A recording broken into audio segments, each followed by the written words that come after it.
Obrigado pela presença de todos. Especial saudação ao professor Mário, o professor Edivaldo, professor Mário, Adriana também, que é nossa professora. Quem mais que está ainda aqui de professor? O Fred estava aí também. Enfim, aos professores que eu não ouvi, mas que estão aí no grupo que eu acabei não enxergando aqui na listinha. Pessoal, hoje a gente tem uma pessoa muito especial, que é o Dr. Edivaldo Santana. O doutor Edivaldo Santana foi de. Eu vou aleatoriamente aqui, doutor, sem tomar cuidado na questão temporal aqui, né? E também não é questão de priorização, mas são, né, posições que o senhor já ocupou de grande relevância. O senhor foi diretor, o doutor Edivaldo foi diretor da ANEL por dois mandatos consecutivos, e antes de ter sido diretor da ANEL, ele foi superintendente uma das superintendências mais importantes que a ANEL teve até hoje, que é a Superintendência de Estudos de Mercado. Quando começou a falar em mercado de energia elétrica, o doutor Edivaldo foi responsável em criar todas essas regras, procedimentos de comercialização por meio dessa superintendência. Foi diretor também da Abrace, que é a Associação Brasileira dos Grandes Consumidores. É, foi diretor de estratégia e novos negócios na empresa que eu estou atualmente, que é a Electra. Deixa eu ver. Também foi professor da UFSC, não sei se o senhor ainda está licenciado ou se continua, né, mas foi professor da UFSC. É doutor em engenharia de produção, regulação e comercialização de energia. Então conhece um bocadinho desse assunto, né? E hoje ele é colunista, né? A gente recebe aí, que para quem o acompanha, ele é colunista de diversos veículos, Valor Econômico, Folha de São Paulo, tudo que você imaginar. Acho que semana sim, dia não, tem uma publicação muito precisa, e vou usar aqui o termo com toda cautela, para não ofender, mas muito ácida também do setor elétrico, que é uma das pessoas mais críticas aí do setor elétrico, e crítica no sentido de com capacidade, com conteúdo, né? Doutor Edivaldo passou por diversa reestruturação do setor elétrico. Lá, quando a gente liberalizou o mercado, em 1900, na década de 90, quando criamos tudo, a figura de consumidor livre, estava lá ele, na época, iniciou a ANEL também, participou da adequação, eu falo que não é uma reestruturação, mas foi uma adequação lá na forma que a gente contrata energia lá em 2004, no primeiro governo Lula, na época da ministra Dilma Rousseff, o doutor Edivaldo estava lá também. Na época da 579 também estava lá, então sempre esteve, né, como uma pessoa atuando de forma efetiva na reestruturação do setor elétrico. Hoje ele ocupa uma posição bastante confortável, porque ele é um crítico, um espectador do que a gente está passando, e aí ele tem grande liberdade para, né, doutor Ivaldo, sempre teve, né, sempre foi muito responsável, mas muito correto com suas falas. E agora tem mais liberdade ainda para falar, porque não está representando nenhuma, né, nenhuma instituição, né? Edivaldo, então a palavra, né, para falar que hoje o tema é restauração e risco regulatório, um tema que nós vamos explorar aqui com o doutor Edivaldo. E aí, só para a gente alinhar aqui as expectativas, a fala do doutor Edivaldo é primeiro, né, algo em torno de 30, 40 minutos, que ele achar razoável, e aí a gente deixa as perguntas para após a fala do professor Edivaldo. Doutor Edivaldo, muito obrigado e a palavra é sua. Ok, Frank. Primeiro, muito obrigado pelo convite. É sempre uma honra participar desse tipo de discussão. O setor elétrico, nos últimos anos, sempre aí em ebulição e cada dia um fato novo e as coisas vão acontecendo e é bom a gente falar. Eu estou em Florianópolis, onde moro, e eu sou professor aposentado da Universidade aqui Federal de Santa Catarina, embora ainda participe de banca, de doutorado, orientação, de vez em quando substituo um professor aqui, outro lá, mas continuo bem ativo ainda em aula. Como eu disse, eu participei de diversas coisas no setor elétrico, onde eu estou. 1º de março agora, quase 50 anos, 75, março, outubro de 75, daqui mais alguns meses, quase 50 anos, que entrei para trabalhar efetivamente no setor elétrico. Bom, o setor elétrico vive um momento, está num ponto em que ou a coisa anda para um lado ou anda para o outro. O certo é que, do jeito que está, não pode ficar. E é isso que eu vou mostrar, porque da urgência de uma reforma, e não pode ser uma reforma qualquer, ou seja, de um puxadinho aqui ou acolá, que a gente pensa que as coisas estão sendo resolvidas, mas, na verdade, não estão. Eu não vou assim, apresentar um diagnóstico assim completo, até porque senão a gente não daria tempo. Sim, vou falar de algumas coisas e, a partir daquilo, a gente aprofunda no que eu vou falar. Por exemplo, já tem um bom tempo, não é de 2023, 2024, isso se agravou a partir de 2016, 2017, que as decisões mais importantes do setor elétrico, elas estão sendo tomadas por medida provisória e medidas provisórias para não serem aprovadas. Entendeu? O governo, propositalmente, combinado com o Congresso e, às vezes, com os lobbies, vou fazer uma medida provisória para cumprir uma missão, que, uma vez que ela é implementada, não precisa ser aprovada. Ou seja, então, isso é o que mais tem acontecido de 2019 para cá, tirando a medida provisória de capitalização da Eletrobras, todas as outras para o setor elétrico foram desse tipo. Olha, eu vou fazer para não ser aprovada, porque eu quero que ela seja implementada no prazo de 120 dias, que é o que tem para a medida provisória ficar valendo depois da prorrogação. Bom, isso gera muita insegurança em um segmento de infraestrutura que exige investimentos vultosos, as coisas serem feitas por medida provisória dessa maneira. Aí tem duas coisas. A medida provisória ela não é feita dessa maneira apenas porque o governo quer, e sim porque alguém pede para que seja assim. Uma medida provisória para aumentar o subsídio, para estender prazo disso, daquilo, ou para resolver o problema da distribuidora lá do Amazonas, ela não é uma iniciativa do governo, é uma iniciativa de alguém que vai lá, pede e assim é feito. Então, esse hoje é um dos problemas mais graves do setor elétrico que nos leva a outro, ou seja, se tivesse que escolher uma coisa hoje para resolver com maior profundidade, maior urgência, é a estrutura de governança. Isso teria que alterar, mas no final eu vou mostrar que hoje seria praticamente impossível, porque alterar isso significaria negociar com o Congresso o retorno de um poder para o setor elétrico. Isso, eu diria que hoje é praticamente impossível. Por isso que eu digo, já no início falei que o nosso quadro atual era bastante tenebroso e o futuro também. Bom, além dessas medidas provisórias que são feitas para não ser aprovadas e elas começam a valer, eu não sei se quem não percebe o que eu estou falando, é como se, por exemplo, a medida provisória 1212 é aquela, olha, nós vamos antecipar o pagamento dos empréstimos da conta Covid, da conta disso, daquilo. E esse era o mote da medida provisória. Mas, no fundo, o principal dela era, olha, eu vou estender o subsídio por mais tantos anos, por mais tanto tempo, para as contas renováveis. Está valendo, embora não tenha, isso foi aprovado por quê? Se alguém perguntar qual foi a lei que aprovou isso, o subsídio tem que ser criado por lei. Não tem lei, não tem nada. Foi uma medida provisória que deixou de existir. Então, é como se a gente estivesse hoje andando em um quadro legislativo, de leis mesmo, que não existem. Então, isso é uma coisa gravíssima para o segmento de infraestrutura. Bom, e acompanhado a isso, essas medidas provisórias, elas têm que ter decreto. Aí sim, o decreto existe, ele é assinado por alguém, mas faz referência a uma medida provisória que já não existe. Isso é uma coisa que, contando assim, menos de um mês, falando sobre isso em Portugal, mas isso pode? Um decreto que regulamenta uma coisa que não existe? Pode, porque ela existiu, mas não existe mais. Mas é nisso que nós estamos, e a partir desse decreto tem resoluções da ANEEL, tem um monte de coisa que se desdobra a partir daí, que se desdobra a partir de uma coisa que já não existe. Isso leva ao que se chama um tipo de risco regulatório específico e grave que está associado à estrutura de governança. Então, isso não tem como se conviver com isso. Tem mais um monte de outras coisas para falar sobre governança, mas é melhor parar por aí. Também nas perguntas a gente fala mais alguma coisa. Bom, outra é a desatualização do modelo de uma forma geral, do modelo institucional e do modelo, especialmente de operação comercial, não só de forma geral, como de forma específica.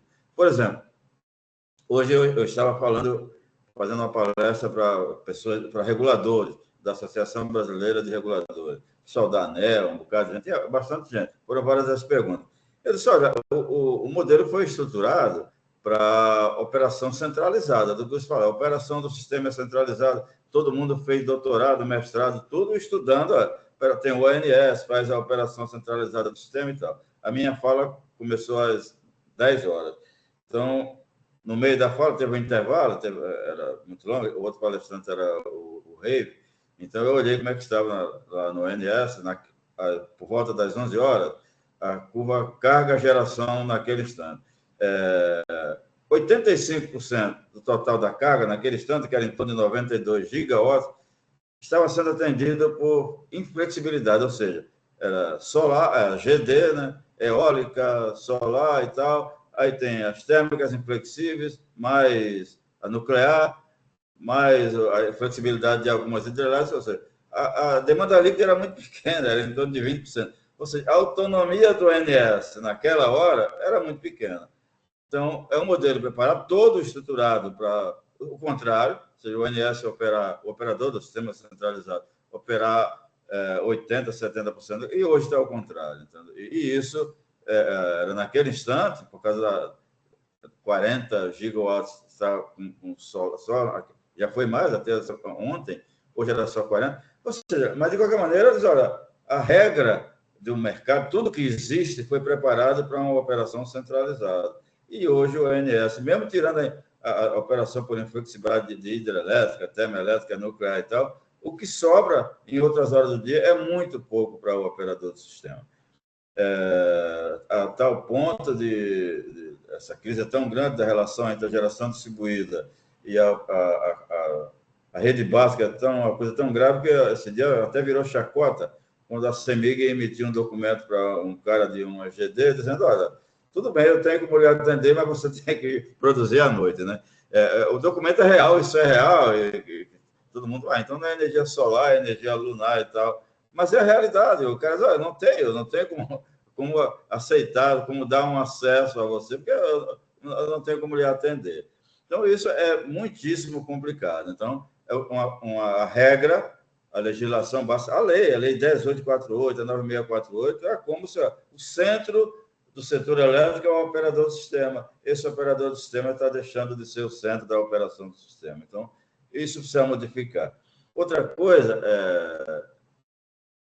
todos falam, embora eu não vou aprofundar muito lá no corte de geração, no cortante, mas vou falar sobre ele, mas todo mundo fala, a gravidade dos cortes de geração ela é maior porque não tem transmissão. A transmissão está atrasada, todo mundo fala sobre isso, vai. Puxa vida, acho que não é bem isso. Hoje, os ativos de geração, 94% da expansão do ano passado, foi decorrente de contratos no Mercado Livre e tudo eólico e solar. Desses 94%, 90% é eólico e solar. Para o Mercado Livre. Puxa vida, a solar, especialmente, que é 80% desses 90%, depois de autorizado pela ANEEL, fica pronta em um ano. Entende? A linha de transmissão, depois que a ANEEL, o Ministério decide fazer a linha e manda para a ANEEL fazer o leilão, daí do edital até a obra ficar pronta, 4, 5 anos. Então, essa defasagem entre transmissão e geração não é mais novidade, é o novo normal. E é com isso que tem que se conviver. Como resolver esse problema? E não é mais uma excepcionalidade, é o normal. Vai ser assim de agora em diante. Quando, em 2019, a ANEEL abriu a consulta pública 45, se não me engano, que já está na terceira etapa, que era exatamente para cuidar dos cortes de geração, uma das razões era essa, nós temos que resolver esse problema, alertou todo mundo que isso poderia acontecer. Mas, mesmo assim, as pessoas entraram, foram se integrando ao sistema, pediam expansão de prazo para poder fazer tudo isso. Ou seja, tem um risco, se não é só de quem fez o negócio, ele é principalmente de quem entrou no negócio. Porque previamente já sabia que a transmissão tinha uma defasagem e que isso só aumentaria com o tempo. Teve o apagão de 2020, de agosto de 2023, que prejudicou mais isso, mas, de certa maneira, já era uma coisa previsível. Tem acontecido em quase todo mundo, no Brasil, numa profundidade muito maior. Ainda nesse tema, por exemplo, a gente vê que o processo na justiça, que era vencedor, depois a ANEEL derrubou a liminar, O principal argumento é o decreto 2003, diz que toda operação integrada, se o cara não pode ser despachado, então ele tem direito a ressarcimento e tal. Puxa vida, aquilo foi um decreto 2003, é de 1996, 1996, quando não tinha eólica, não tinha solar, sequer tinha termoelétrica a gás, e aquilo foi feito para geração hidrelétrica centralizada, para o despacho centralizado. É o decreto que regulamenta o papel do produtor independente e do autoprodutor. Então, nesse decreto não fala em constraint off, porque isso foi depois, quando nós fizemos a regra na ANEEL, e o constraint off se o gerador é despachado pelo ONS, centralizadamente, e por um problema de transmissão ou outro qualquer, ele não pode ser acionado, ele é ressarcido. Isso é o constraint off, para despacho centralizado depois de autorizado pelo ONS. Ou a eólica e a solar não são despachadas pelo ONS, elas se autodespacham. Então, portanto, não vale essa interpretação de constraint off. Essa coisa é modificada. Eu vi que hoje no LinkedIn tem um cara que você vê uma coisa muito boa, que é a segunda vez que corrigiu isso, não é bem assim, gente. Uma coisa é constraint off, hoje outra é o corte de geração por usinas que elas mesmas se despacham. E uma coisa bem interessante que ele também coloca lá, que eu já nem me envolvo muito nessa discussão técnica, diz, olha, tanto constraint off quanto os cortes de geração vai fazer parte da política de operação de agora em diante, é um instrumento da política de operação. Não tem como fugir disso, mesmo depois que tenha a transmissão infinita, porque hoje mesmo que tivesse transmissão infinita, teria corte de geração, porque não tem demanda, não tem consumo para todo mundo entrar na curva de carga. Bom, mas veja, eu falei de coisas que a diretoria da ANEEL, a gente tem percebido que os diretores, quase toda reunião, eles brigam entre eles, tem um pouco de vaidade, mas eu não sei se eu estivesse lá, se a coisa não estaria do mesmo jeito, porque eles estão regulamentando uma coisa para a qual ele não tem lei, não tem decreto, não tem nada. Então, é tudo ali no improviso, tem opinião daqui, outra opinião dali, e não é fácil atuar em coisas tão importantes como essa do corte de geração, sem ter um regulamento, não tem um regulamento para isso. Então, tem que ser na base do improviso, na base da criatividade, por isso que as coisas nunca saem bem feitas. Por quê? Porque a estrutura regulatória, o aparato regulatório central já não prevê, ele já está totalmente defasado. É como se tivesse o cara na cabine de um caça F-22, que é o caça mais moderno do mundo, mas com o manual que ele aprendeu é de um T6, que é aquele que chamava antigo Teco-Teco, aquele é o monomotorzinho. Então, o cara está ali dentro tentando pilotar, mas com o manual totalmente defasado. Ele aprendeu o T6 e não o F-22. Então, é isso que tem acontecido no setor elétrico. Isso leva a... Eu esqueci de falar como é que a Inglaterra resolveu esse problema de transmissão, mas é bem conhecido lá. Em todo mundo que tem muita renovável, especialmente solar, que opera muito rápido, tem esse problema da defasagem de geração e transmissão. Então, tem uns 4 anos que disseram, agora quem faz a geração também constrói a linha principal para ele se conectar, para ele... o problema não vai existir. E depois, como lá só tem um transmissor, depois esse transmissor faz um leilão, uma licitação, para comprar aquela linha. Isso é uma negociação de preço. E ele compra e opera. Mas quem constrói para não atrasar é o próprio gerador. Então, isso reduziu, de maneira espetacular, os atrasos da linha de transmissão, de linha de transmissão lá na Inglaterra. E outros países têm feito a mesma coisa, e eu soube que já teve sugestão de ser assim também no Brasil, para usinas hidrelétricas que ficaram prontas aí nos últimos 10 anos. Alguém já propôs que fosse assim. Bom, então, essa é uma coisa que, para sinalizar, já precisa mudar. Tem coisas que nós estamos correndo atrás e vamos chegar sempre atrasados. Agora, falar de alguns efeitos de tudo isso. Lembra, eu falei que, olha, vai ser difícil negociar com o Congresso, repassar o poder, a autonomia de decisões técnicas para os órgãos técnicos. O poder concedente perdeu a capacidade para coordenar o setor elétrico. O poder concedente não tem mais essa capacidade. Sequer se sabe quem coordena lá em cima o setor elétrico. Na minha opinião, é o Congresso, alguns deputados do Congresso, e mais as associações, os lobbies. Eles se coordenam e eles conseguem fazer as decisões mais importantes. Portanto, a capacidade de articulação e de fazer alguma coisa no lugar do poder concedente, que é o Ministério da Energia, o governo, de maneira geral, isso está no Congresso. Entende? Então, o poder concedente perdeu essa habilidade, a capacidade de articular o que seria o papel mais importante do setor. Isso não existe, é um vazio regulatório. Bom, como se perdeu a capacidade do poder concedente de articular tudo isso, nós também perdemos o controle regulatório. Não existe mais o controle regulatório nem na mão do poder concedente, nem do regulador. Entendeu? O poder, a capacidade de regulação das coisas mais importantes vem por essas medidas provisórias que eu falei que são aprovadas e do Congresso. Tem coisas assim, eu não vou falar de todas, lembra do sinal locacional? A ANEEL mudou a intensidade do sinal locacional e vai sair um decreto legislativo que vai acabar com tudo isso. Para não sair o decreto, teve que fazer um acordo da ANEEL com o Congresso, via Ministério, para adiar a implementação ou implementar gradativamente. Então, esse é só um exemplo da perda da capacidade do controle regulatório do setor elétrico brasileiro. Pela mesma razão, já tem um bom tempo, acho até que, em paralelo com a perda do poder, da capacidade de controle do regulador, também perdemos o controle do planejamento.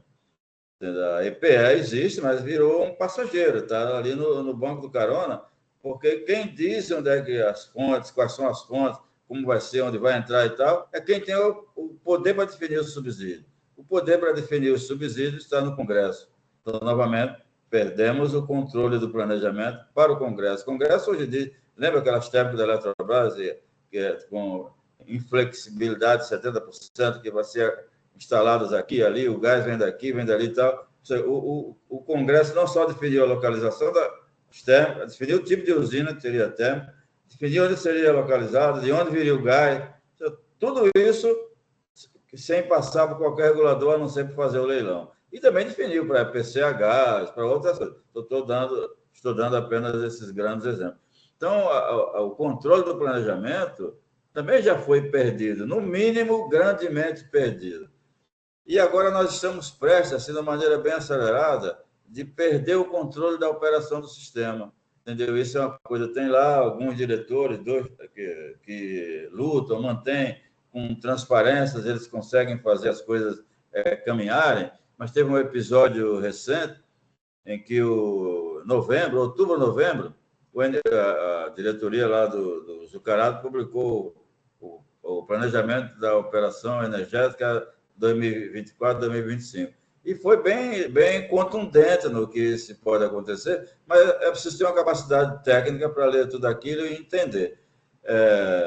E lá, em algum lugar, ele diz, olha, a probabilidade de perda de potência na hora da ponta, então, em 2026, vai ser 6 pontos percentuais acima do limite de 5%, estou dando em grande número. Em 2027, tantos pontos percentuais, e chegaria lá em 29 e 30, com quase 20 pontos percentuais acima dos 5% de limite.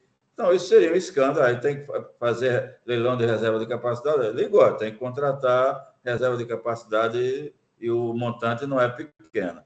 E ele lá, nesse mesmo relatório, entende? É grande, no sumário executivo que consta, ele diz quais são as regiões e até os estados onde poderia mais frágeis para que acontecesse restrição de oferta ou de carga em algumas horas do dia.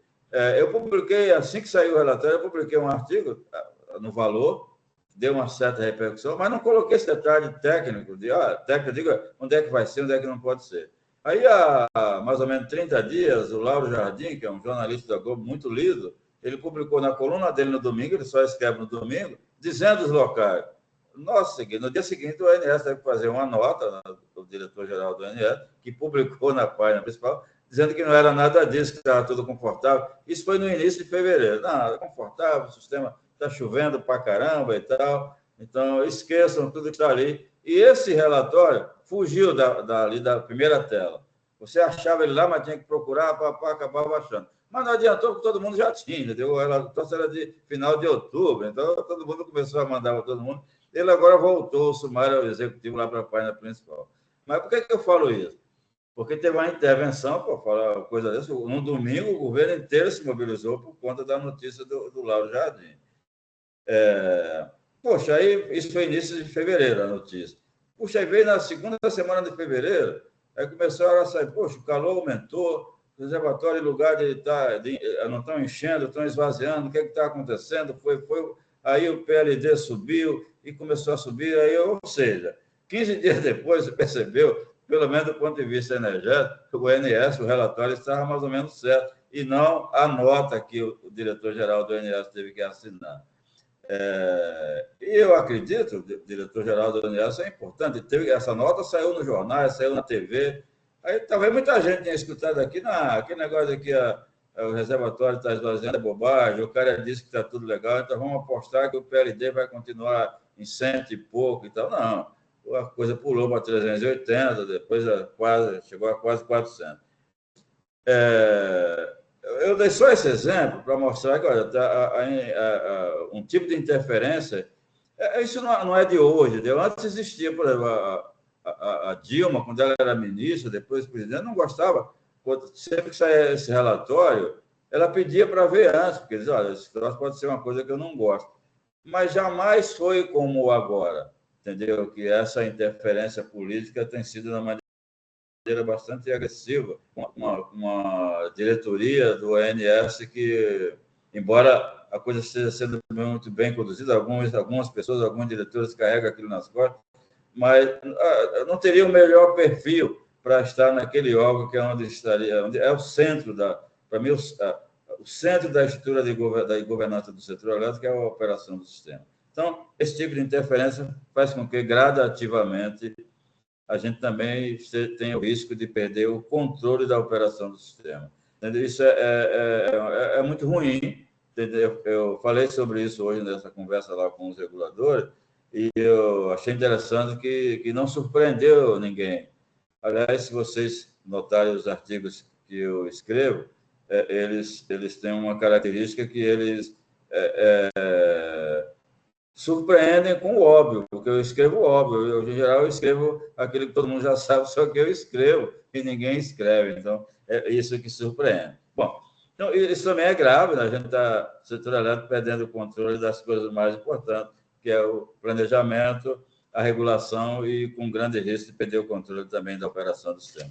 Mas tudo isso tem efeitos. Aí eu vou falar uma coisa que tem acontecido. Eu quero efeitos das mudanças climáticas, ou mudanças do clima.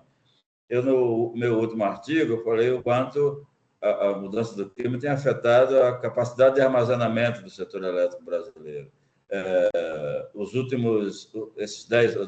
10 anos depois de 2014, a quantidade de água, ou o estoque no reservatório, ou a ENA, ou a afluência, já a maneira que for medida, ela é menor do que a dos 10 anos anteriores, que é menor do que a dos outros 10 anos. Ou seja, as mudanças do clima estão afetando a quantidade de água que efetivamente chega para a produção de energia elétrica. Esse último ciclo, os últimos 10 anos, esses dados estão disponíveis no ONS, ele chega ao ponto de que, em alguns anos, os piores anos dos 10 anos passados, que não foi lá essa coisa, eles são melhores do que os melhores anos entre 2014 e 2024. Então, isso é grave, é por isso que eu lá fiz a conta, olha, como se tivesse perdido em capacidade de armazenamento o correspondente a 4 anos de consumo da Argentina, ou 4 argentinos que foram perdidos. Bom, isso é um grande efeito da mudança climática. Lembra que a curva do pato, ou seja, quando a geração solar vai a zero e precisa ser acionada, e no mesmo momento que a carga começa a crescer. Se bem que a demanda máxima tem acontecido diversas horas do dia, mas tem aquele crescimento natural da carga, que chama de hora da ponta e tal. Bom, então, isso é aquela rampa que, por enquanto, quase tudo isso tem sido suportado pelas hidrelétricas. Mas, pelo que eu falei, da perda de capacidade de armazenamento, isso não vai continuar acontecendo ao longo do tempo, o que significa deteriorar a confiabilidade. Por isso que tem que contratar essas termoelétricas para de reserva de capacidade. Mas qual o custo disso? Eu também acho, não tem outra saída, tem que contratar mesmo. Mas será que alguém fez uma análise do impacto disso? Então, eu vou mostrar para vocês quanto vai custar em 20 anos esse leilão de reserva de capacidade, o próximo leilão de reserva de capacidade, esse que pode ser realizado em junho. O governo quer contratar, por orientação do ONS da EPE, entre 15 e 20 gigawatts. Embora as hidrelétricas vão participar, mas eu acredito que a maior parte disso vão ser mesmo as termoelétricas. Bom, eu sou conselheiro de uma termoelétrica pequenininha, do primeiro leilão de reserva de capacidade. É uma térmica de 35 megawatts. Essa térmica tem uma receita fixa anual de quase 40 milhões de reais. Quase 40 milhões de reais. Quando ela é despachada, o CVU dela já está a quase R$ 1.900 por megawatt-hora, quando do leilão era 1.100. Ela não está ainda em operação. O primeiro leilão, a obrigação de entregar energia é no ano que vem, embora já tenha usina Termo Pernambuco e outros o governo pediu para antecipar. Então, esse é o custo. O governo, para esse leilão de agora, diz, olha, nós vamos limitar o custo variável entre 1.200 e 1.800. Aí a termoelétrica, não sei de que grupo, ganhou a liminar na semana passada para tirar esse limite. Não tem mais limite. Mas eu fiz a minha conta com o limite. Extrapolando desse leilão anterior para o de agora, a receita fixa para cada 1.000 megawatts é R$ 1 bilhão para cada 1.000 megawatts.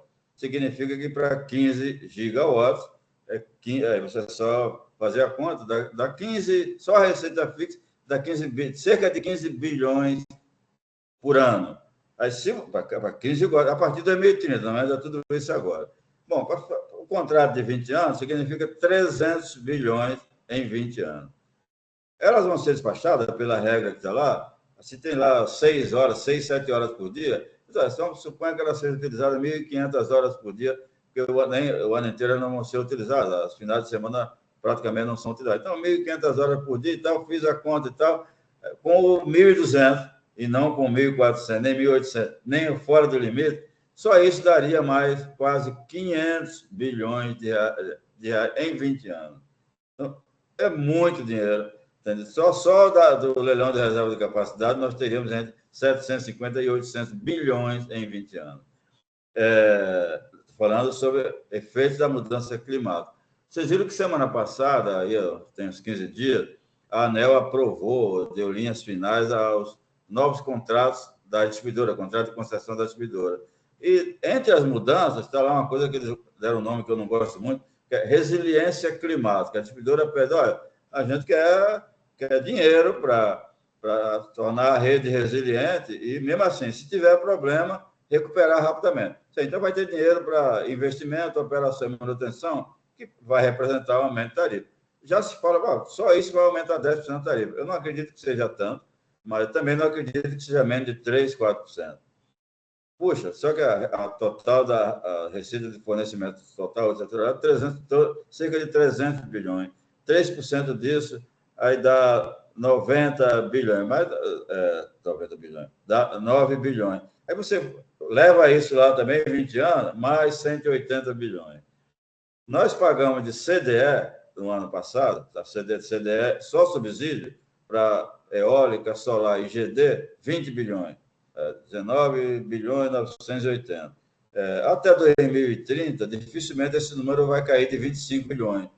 Portanto, 25 bilhões vezes 20 dá mais 500 bilhões. Resumindo, dá 1, ainda tem hidrogênio verde, eólico offshore, isso supondo que o governo vai manter aqueles vetos que eu acho muito difícil. Mas já teria mais uns 100 milhões, 150 bilhões de eólico offshore. Isso já tudo contratado.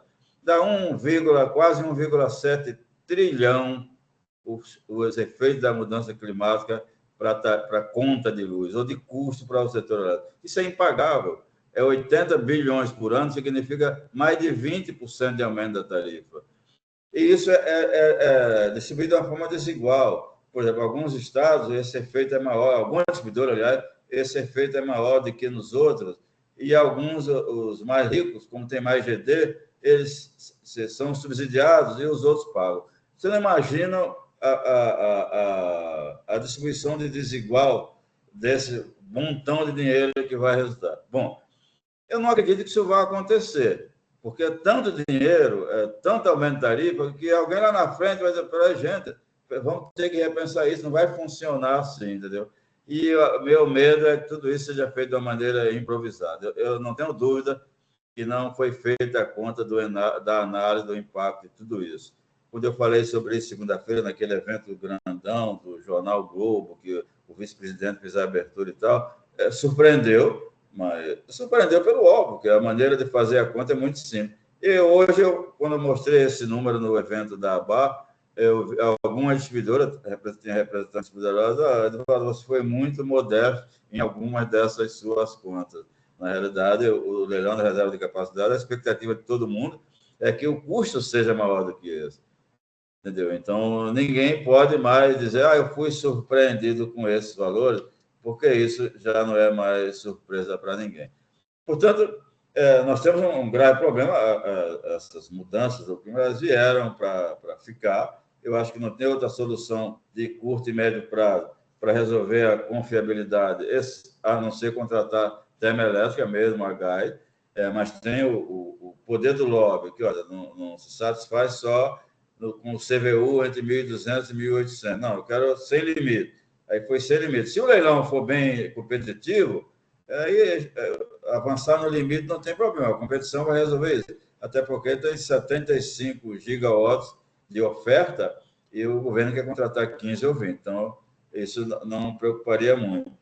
Mas aí, hoje, fiquei sabendo que ontem teve mais uma liminar, ou seja, a justiça é um bom aliado nisso aí, mais uma liminar que diz, olha, tem uma regra lá que obriga que as térmicas tenham uma flexibilidade mínima, que é essas 6, 7 horas que eu falei. Não, isso é bobagem, isso vai limitar a competição só para alguns, então tira isso também. Ou seja, então, também tirou isso. Isso significa mais um degrau de custo, porque quando você tira isso, significa que a receita fixa vai ser maior. O cara vai ganhar mais com a receita fixa do que quando ele operar. Então, todos esses custos que eu falei, eles podem aumentar. Então, são muitas coisas que precisam ser mudadas e o resultado de tudo isso é o risco regulatório. O setor elétrico ele ficou menos confiável,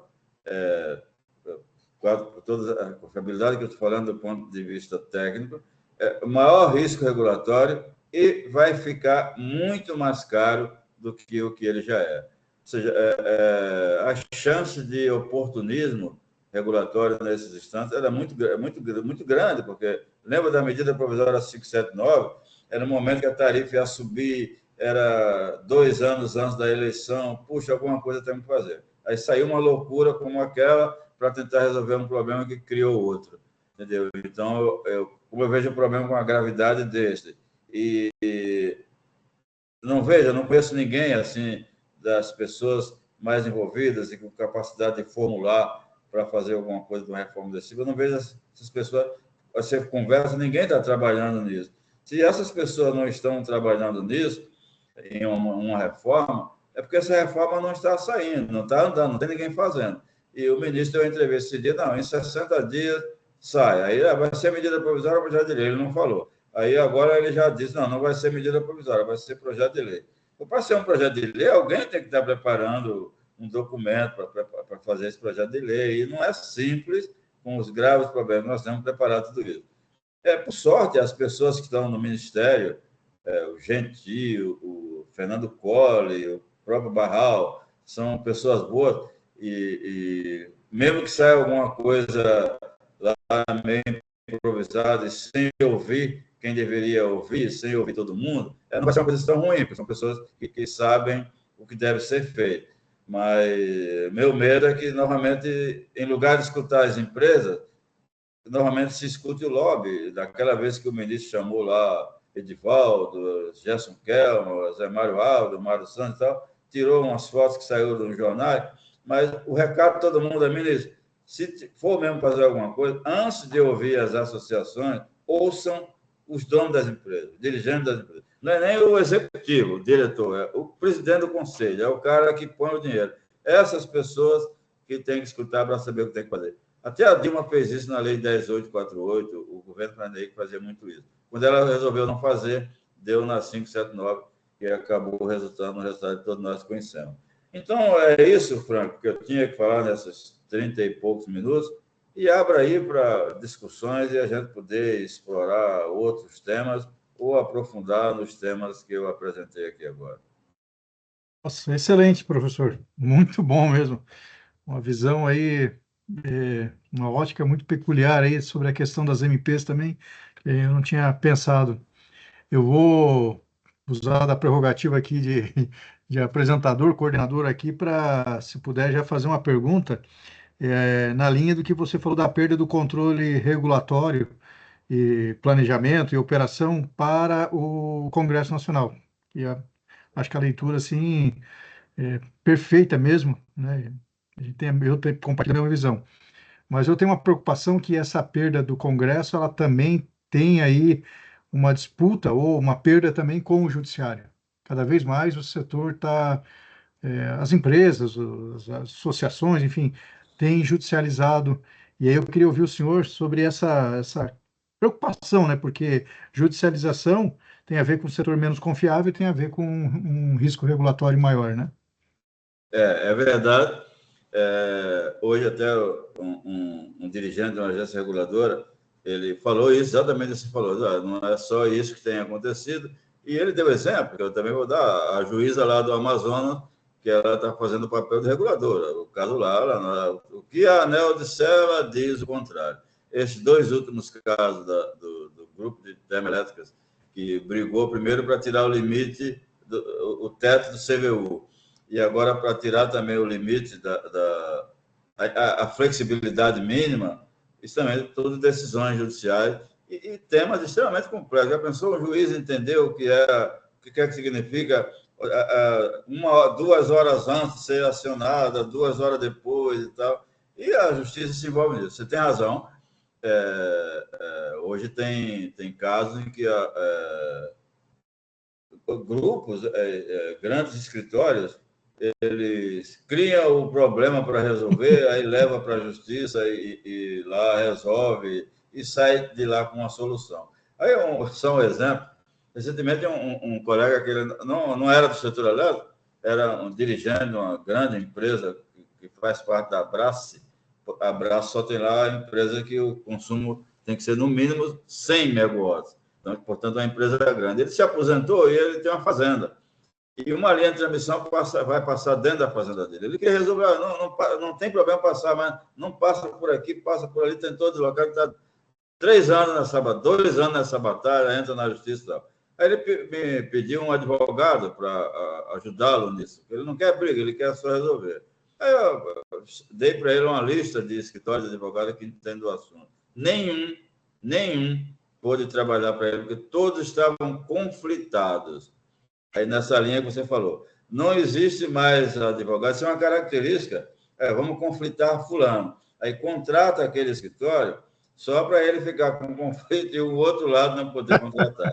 Então, é bem isso que você falou. Então, tem uma grande chance, daí já é uma perda de controle geral, não é uma intervenção muito grande do judiciário nas coisas mais importantes do setor elétrico brasileiro. É isso mesmo, já tem começado a acontecer e cada vez de uma maneira mais profunda, né? Entende? E que deixa sem... Eu poderia dar depois uma série de casos de exemplo. Depois desse colega, eu fiquei pensando um monte de casos que já acontecia e eu não sabia que era por causa disso. Mas é assim mesmo. A gente fala no setor aí que todo mundo quer ter o seu parlamentar, né? E todo mundo quer ter seu parlamentar e o seu juiz também, né? Que é importante. Não precisa ter só o parlamentar. Não precisa ser parlamentar. Bom, eu vou passar a palavra aqui, eu vou pedir licença ao Wilson, vou passar primeiro para o professor Mário. O Vladimir abre o microfone, Mário, e aí você fica à vontade aí para fazer a consideração, as perguntas. Bom, boa noite mais uma vez, professor Edivaldo, boa noite a todos aí da assistência, vamos aí com um bom número. Né? Parabéns pela sua explanação, né? Sua capacidade, como sempre, né, de abordar, de perceber, né, no setor elétrico, já não é de hoje, eu já lhe conheço da época de ANEEL, né? Então sou sempre perspicaz nas suas análises, né? Então, eu percebi nas suas palavras um ponto importante, eu queria saber a sua opinião sobre um outro ponto. Um ponto importante que o senhor falou, que é o que o setor hoje está vivendo, né? Que o senhor disse, olha, é o novo normal, né? A velocidade da expansão da geração ela é muito maior, né, do que a velocidade da transmissão. Isso, nós perdemos o controle sobre isso, né? Porque você faz uma eólica, uma fotovoltaica em um ano e a linha de transmissão, como o senhor falou, né, leva 3, 4 anos, ou então que nem esse colega do senhor agora que, né, já deve estar se arrastando aí o tempo da construção dessa linha.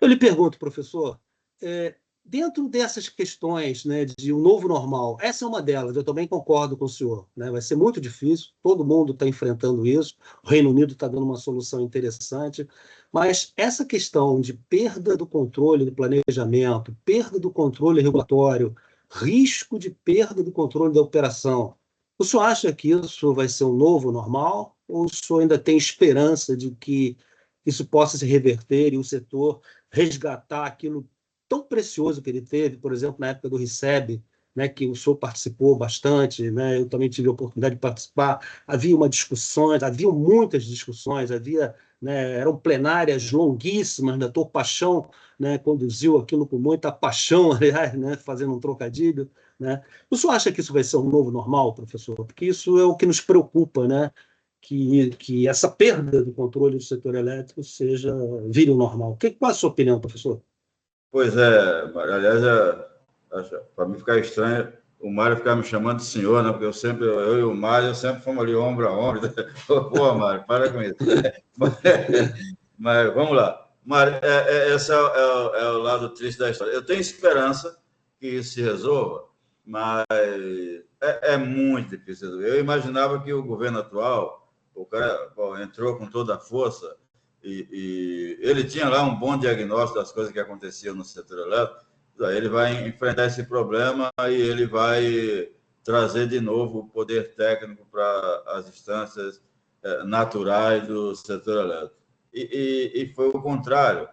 O governo Bolsonaro delegou muito, ele teve que negociar e delegou muito para o Congresso.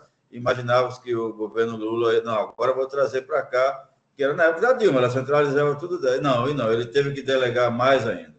A forma que ele teve de se articular com o Congresso foi delegar mais. Então, o Executivo hoje não é só no orçamento, ele tem muito pouco papel nas coisas mais importantes, a não ser alguma articulação política.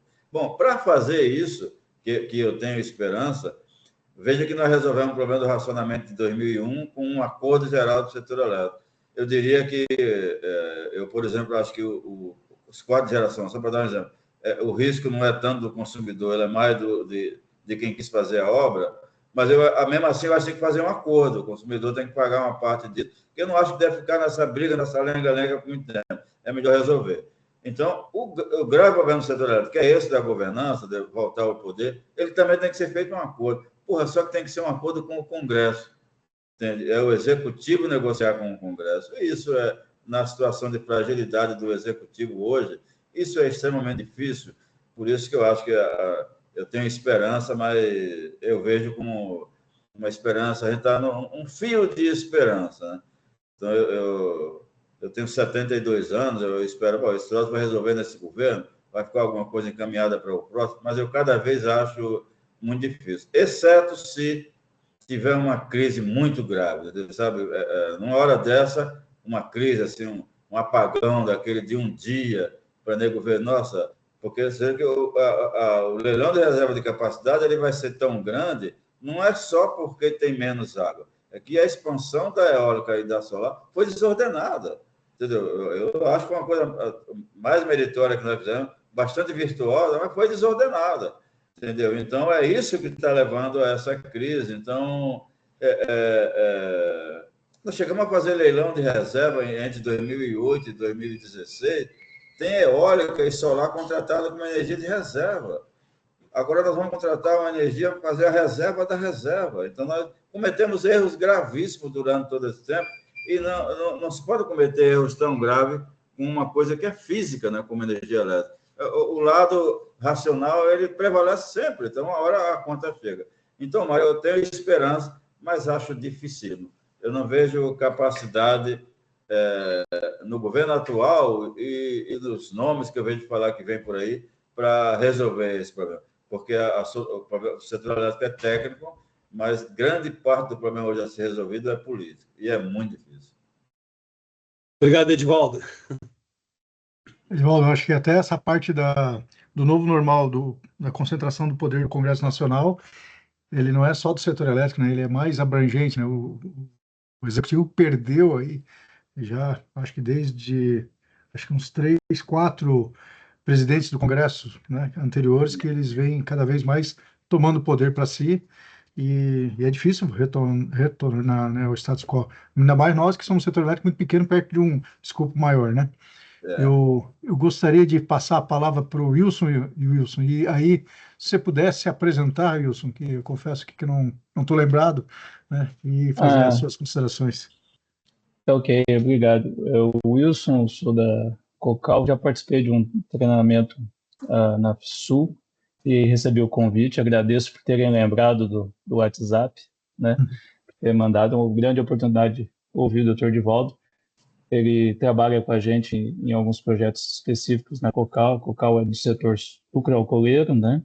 Estamos aí entrando também no biogás, estudando também leilão e o Dr. Divaldo nos apoia também, mas é sempre bom ouvi-lo, né? E eu queria perguntar para o Dr. Divaldo, né, a respeito, foi uma questão que eu acho que é muito grave e iminente, que é a questão da perda do controle, né? Eu acho que, principalmente, a gente vê que a operação, isso é muito preocupante pensar que a operação não tem mais autonomia, né? E começa até, por exemplo, na questão do curtailment, a gente viu certas manifestações dizendo que o ONS tinha que cumprir a lei. Caramba, para mim, eu como engenheiro, eu só aceito que o ONS cumpra a lei da física, né? E a gente fica muito preocupado com isso, né? E eu queria que o senhor, como é que o senhor vê, da onde que nós vamos sair dessa situação muito complicada? Porque, de fato, se a gente fosse olhar hoje o que acontece, né, o curtailment ele tem uma injustiça porque a GD não entra no curtailment. E você tem plantas que foram chamadas de mini, com 5 megawatts, mas elas estão lá na ponta, revertendo potência, especialmente nos finais de semana e tal, e elas não sofrem a gestão do ONS, né? Eu entendo que se a gente fosse olhar para planejamento, nós já teríamos que pensar em estimular de alguma forma um smart grid, onde a distribuidora assumisse um papel de intervenção nessas plantas para controlar o fluxo de potência e trazer a estabilidade na ponta de consumo. Eu acho que isso seria até mais justo, evitaria muito do curtailment e eu particularmente vejo que a solução vai caminhar muito para isso, porque muita gente apostou que a GD ia diminuir com a GD1, GD2, não diminui, os preços caíram, o pessoal continua implantando. Existe um lobby muito forte. Outro dia eu vi um vídeo que eu fiquei impressionado com um argumento, a pessoa defendendo claramente que a tarifa da distribuidora não pode cair de preço para não inviabilizar o mercado de implantação de geração distribuída. Quer dizer, para mim está se desvirtuando totalmente a relação de preço, né, e de valor da energia para se manter aquecido um mercado que, vamos falar a verdade, beneficie muito a China, né? Então, eu queria que o senhor comentasse isso. O senhor vê que o nosso caminho vai ser realmente ter que investir em smart grid para poder realmente trazer alguma segurança para a operação. Pois é, o Wilson. Aliás, Frank, o Wilson é paulista, o mineiro, mas ele é formado aqui também em Santa Catarina, engenharia, pela faixa de idade de vocês, talvez contemporâneo, um depois do outro. O Wilson é aqui da casa. O Franklin não me é estranho. Eu acho que devemos ter... Um com o outro devemos ter passado no bar do básico, alguma coisa assim, né, Franklin? Ou passamos cola um para o outro, em física teórica. Mas, Wilson, o problema do corte de geração, ele aconteceu agora, mas é bom porque ele envolve muita coisa. Tem distribuidora, vou dar um exemplo, porque sabendo que a distribuidora da Mato Grosso do Sul, que é da Energisa, as coisas lá, ele virou lá tem tanta GD que virou quase que o dia inteiro um exportador de dia inteiro, tem sol, exportador de energia. Tem mais GD. Aqui em Florianópolis, a capacidade instalada de GD é 400 e poucos megawatts em Florianópolis. e a demanda máxima da grande Florianópolis é 380, então tem mais GD do que a demanda máxima. Então, vê o que tem de inversão de fluxo disso. Mas, ao mesmo tempo, aí eu vejo a distribuidora lá do Mato Grosso, eles descobriram que está acontecendo uma coisa estranha. A demanda máxima lá tinha acontecido 11 horas da noite, entre 10 horas e meia-noite. O que está acontecendo? Aí começaram a examinar isso e eles começaram a implantar uma coisa lá, é o primeiro caso na ANEEL, que chama de sandbox tarifário. Isso é uma tarifa dinâmica em que permite o cara se mexer na carga dele para até pagar zero durante algumas horas e tal. E essa é uma maneira de você atuar também para reduzir os custos de geração. E a mais macro, para atacar no atacado, o problema é no Nordeste. Então, é criar consumo no Nordeste. Não resolve tudo. Os geradores que estão sendo cortados falam, olha, nós estamos jogando energia fora. Se está jogando energia fora, é porque o custo dela é próximo de zero. Então, fazer como se fazia na década de 90, ter uma energia garantida por tempo determinado. Então, tarifa baixíssima, naquelas horas do corte de geração, o cara sabe que só vai ter aquilo enquanto durar os cortes de geração, 4, 5 anos, você cria consumo. Então, como resolver o problema, a gente tem. Foi isso que fez com que a indústria, na década de 70 e 80, fosse para o Nordeste. Então, fazer novamente a mesma coisa, isso ajuda a resolver.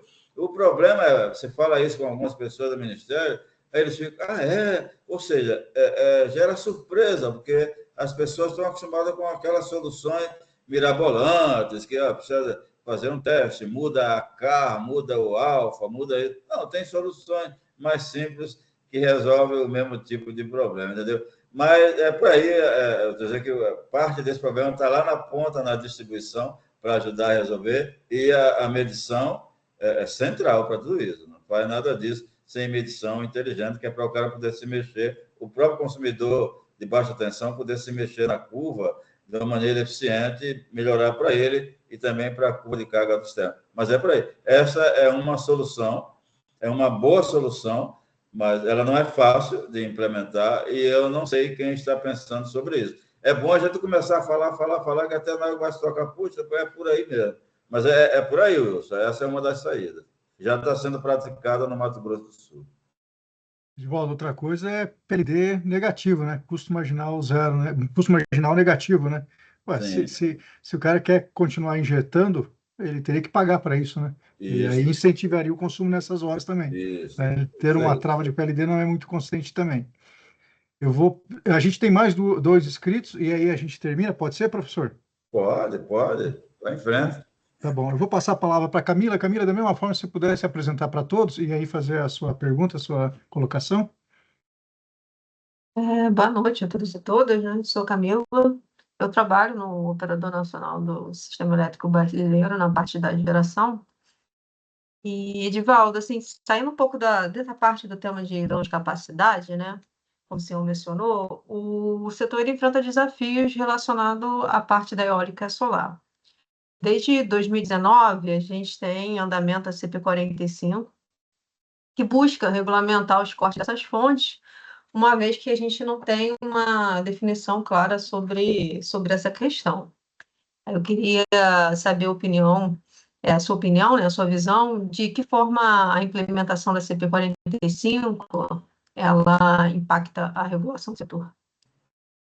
Pois é, a ANEEL, mais uma vez, nessa terceira ou quarta etapa da CP 45, tenta achar uma solução para isso. Por enquanto, as contribuições nas diversas etapas, cada um quer puxar para um lado e tal, e vai depender muito da capacidade da ANEEL para mediar tudo isso aí e chegar numa solução boa. Eu acho, por exemplo, eu acho que não vai ter como escapar de passar pelo menos parte da conta para o consumidor, entendeu? É melhor isso, eu não gosto muito do conflito, essa situação, vai na justiça, vai aqui, acaba as coisas sendo resolvidas na justiça. Mas não pode ser a qualquer custo. Eu comecei a falar, está dizendo que se tem corte é porque podia gerar, se está cortando, está jogando energia fora. Então, o consumidor paga uma parte disso, até uma parte bem representativa, mas lá na frente, quando resolver o problema, essa energia é do consumidor. É como se tudo isso ficasse armazenado em um reservatório virtual, entendeu? Isso vai gerar um montante de energia e depois, quando o PLD estiver muito baixinho, para não prejudicar ninguém, essa energia volta para o consumidor de um ponto de vista de redução, como se fosse reduzir a tarifa dele. Ou seja, lá na frente, esses geradores que estão agora sendo prejudicados, seriam beneficiados, eles vão ressarcir o consumidor a um PLD mínimo, por exemplo, que de fato, se não está gerando, se vai jogar fora, porque ela vale muito pouco.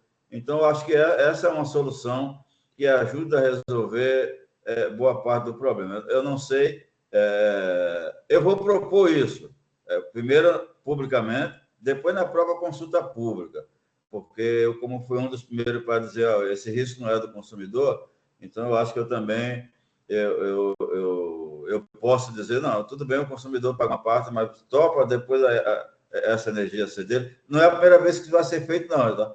Em 2007 e 2008, quando a Petrobras não teve gás para as termoelétricas do PPT, o que a ANEEL fez, tudo bem, outras térmicas vão gerar, as hidrelétricas vão esvaziar o reservatório, mas lá na frente você vai gerar, por sua conta, vai declarar uma inflexibilidade elevada, vai gerar com PLD mínimo, que naquela época era bem baixinho, e essa energia vai encher o reservatório e vai ser do consumidor. Então, fazer isso normalmente. Acho que essa é uma saída, eu acho que não faz sentido, já tem tantos riscos, e a gente continuar aprofundando mais esse tipo de risco, que a rigor, por enquanto, o valor está relativamente baixo, perto de 2 bilhões, portanto, a solução ainda existe. Então, eu acho que esse é um caminho, e se eu puder ajudar ou interferir, eu vou interferir dessa maneira, mas acho que esse é um caminho. Bom. Frederico é nosso professor, professor Edivaldo, a palavra é sua. Professor Edivaldo, tudo bem? Obrigado pela palestra, pela brilhante aula.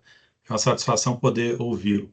Eu sou tenho formação em engenharia elétrica, mestre em bioenergia, e como o professor Franklin colocou, leciono aqui na FISUL para disciplina de bioenergia e também a questão de hidrogênio verde. Mas a minha pergunta diz respeito pegando um gancho aí na sua resposta ao professor Mário, né? Você colocou que vê o governo atual com muita dificuldade em promover aí um arranjo para organizar todo esse cenário que o senhor expôs na sua fala.